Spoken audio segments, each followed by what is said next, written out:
Hi friends, നമസ്കാരം. പുതിയൊരു വീഡിയോയിലേക്ക് എല്ലാവർക്കും സ്വാഗതം. Welcome back to my channel VVH home. ഇന്നത്തെ വീഡിയോയിൽ ചോറിനും ചപ്പാത്തിക്കും ദോശയ്ക്കും ഒക്കെ പറ്റുന്ന നല്ല അടിപൊളിയായിട്ടുള്ള ടേസ്റ്റിലുള്ള ഒരു കറിയാണ് ഇന്നത്തെ വീഡിയോയിൽ തയ്യാറാക്കുന്നത്. എങ്ങനെയാണ്, എന്തൊക്കെ ഇൻഗ്രീഡിയൻസ് വേണമെന്ന് നോക്കാം. എൻ്റെ വീഡിയോ ആദ്യമായിട്ടാണ് നിങ്ങൾ കാണുന്നുണ്ടെങ്കിൽ സബ്സ്ക്രൈബ് ചെയ്തിട്ടില്ലെങ്കിൽ ചാനൽ ഒന്ന് സബ്സ്ക്രൈബ് ചെയ്ത് സപ്പോർട്ട് ചെയ്യണേ. കോവയ്ക്ക ഉപയോഗിച്ചാണ് നമ്മൾ ഈ കറി തയ്യാറാക്കുന്നത്. ഇതുപോലെ ചെറിയ കോവയ്ക്കാണ് ഞാൻ എടുത്തിട്ടുള്ളത്. നല്ലതുപോലെ കഴുകി വൃത്തിയാക്കി എടുത്ത് വെച്ചിട്ടുള്ള കോവയ്ക്ക ഇപ്പം ഞാൻ കാണിക്കുന്ന രീതിയിൽ ഒന്ന് കട്ട് ചെയ്തെടുക്കണം കേട്ടോ. മൊത്തമായിട്ടത് പീസാക്കി കട്ട് ചെയ്യാതെ ഒരു കോവയ്ക്ക നമുക്കിതുപോലെ ഇങ്ങനെ ഫ്ലവറായിട്ട് ആ കോവയ്ക്കയിൽ തന്നെ പറ്റിയിരിക്കുന്ന രീതിയിൽ ഇങ്ങനെ കട്ട് ചെയ്തെടുക്കുക. ബാക്കി കോവയ്ക്കായും ഇതുപോലെ കട്ട് ചെയ്തെടുത്ത് മാറ്റി വെക്കാമേ. ഒരു പാത്രം ഒന്ന് ചൂടായി കഴിയുമ്പോഴത്തേക്കും ഇതിലേക്ക് 3 ടേബിൾ സ്പൂണോളം കുക്കിംഗ് ഓയിൽ, നമ്മൾ സാധാരണ ഉപയോഗിക്കുന്ന കുക്കിംഗ് ഓയിൽ ചേർത്ത് കൊടുക്കുക.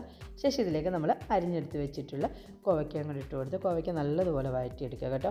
ഈ ഒരു മീഡിയം ഫ്ലെയിമിൽ വെച്ചിട്ട് വഴറ്റിയെടുക്കണം. ഒരു ഗോൾഡൻ ബ്രൗൺ കളറാക്കി കിട്ടുന്നിടം വരെ വഴറ്റിയെടുക്കുക. അപ്പോൾ നിങ്ങൾക്ക് കാണാൻ പറ്റും കോവയ്ക്കയുടെ പച്ച നിറമൊക്കെ മാറി നല്ലൊരു ഗോൾഡൻ കളറാക്കി വഴറ്റി റെഡിയാക്കി എടുത്ത് വെച്ചിട്ടുണ്ട് കണ്ടോ. ഈ ഒരു രീതിയിൽ വഴറ്റിയെടുക്കണം. നമുക്കിനി ഫ്ലെയിം ഓഫ് ചെയ്ത് കോവയ്ക്ക ഈ പാനിൽ നിന്നും മാറ്റി വെക്കാം.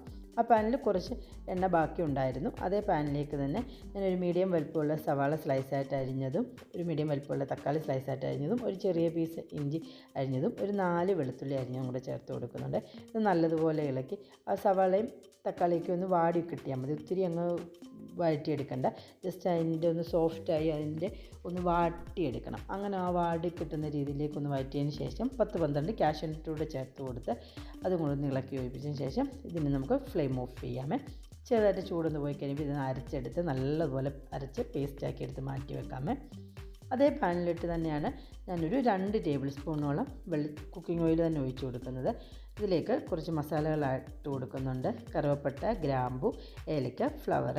ഏലക്ക ചെറുതായിട്ട് തൊലിയൊന്ന് പൊളിച്ചിട്ട് കൊടുക്കുക. ശേഷം ഒരു 3 വറ്റൽമുളകും ഒരു മീഡിയം വലിപ്പമുള്ള സവാള ഇട്ട് കൊടുക്കുന്നുണ്ട്. കുറച്ച് കറിവേപ്പിലയും കൂടി ചേർത്ത് കൊടുത്ത് സവാള നല്ലതുപോലെ ഒരു ഗോൾഡൻ കളറാക്കി കിട്ടുന്നിടം വരെ വഴറ്റിയെടുക്കണേ.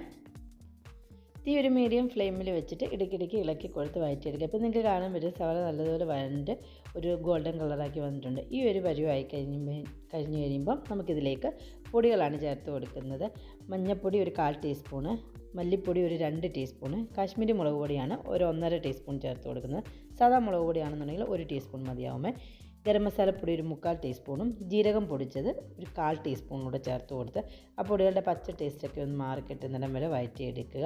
കരിഞ്ഞു പോയിരിക്കുന്ന പ്രത്യേകം ശ്രദ്ധിക്കണേ. തീ നല്ല ലോ ഫ്ലെയിമിൽ വെച്ചിട്ട് വഴറ്റിയെടുക്കണം. അങ്ങനെ ഒന്ന് വഴറ്റിയെടുത്തിട്ടുണ്ട് ഞാൻ. ഇതിലേക്ക് നമ്മൾ അരച്ചെടുത്ത് വെച്ചിട്ടുള്ള കാഷ്യൂനട്ട് തക്കാളിയുടെയൊക്കെ ആ ഒരു പേസ്റ്റ് കൂടെ ചേർത്ത് കൊടുത്ത് നല്ലതുപോലെ ഇളക്കി കൊടുക്കുക.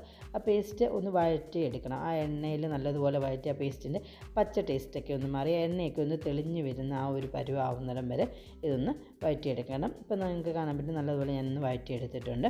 ശേഷം ഇതിലേക്ക് വെള്ളം ഒഴിച്ചു കൊടുക്കാം. ഒരു 1.5 കപ്പോളം വെള്ളമാണ് ഞാൻ ചേർത്ത് കൊടുത്തിട്ടുള്ളത്.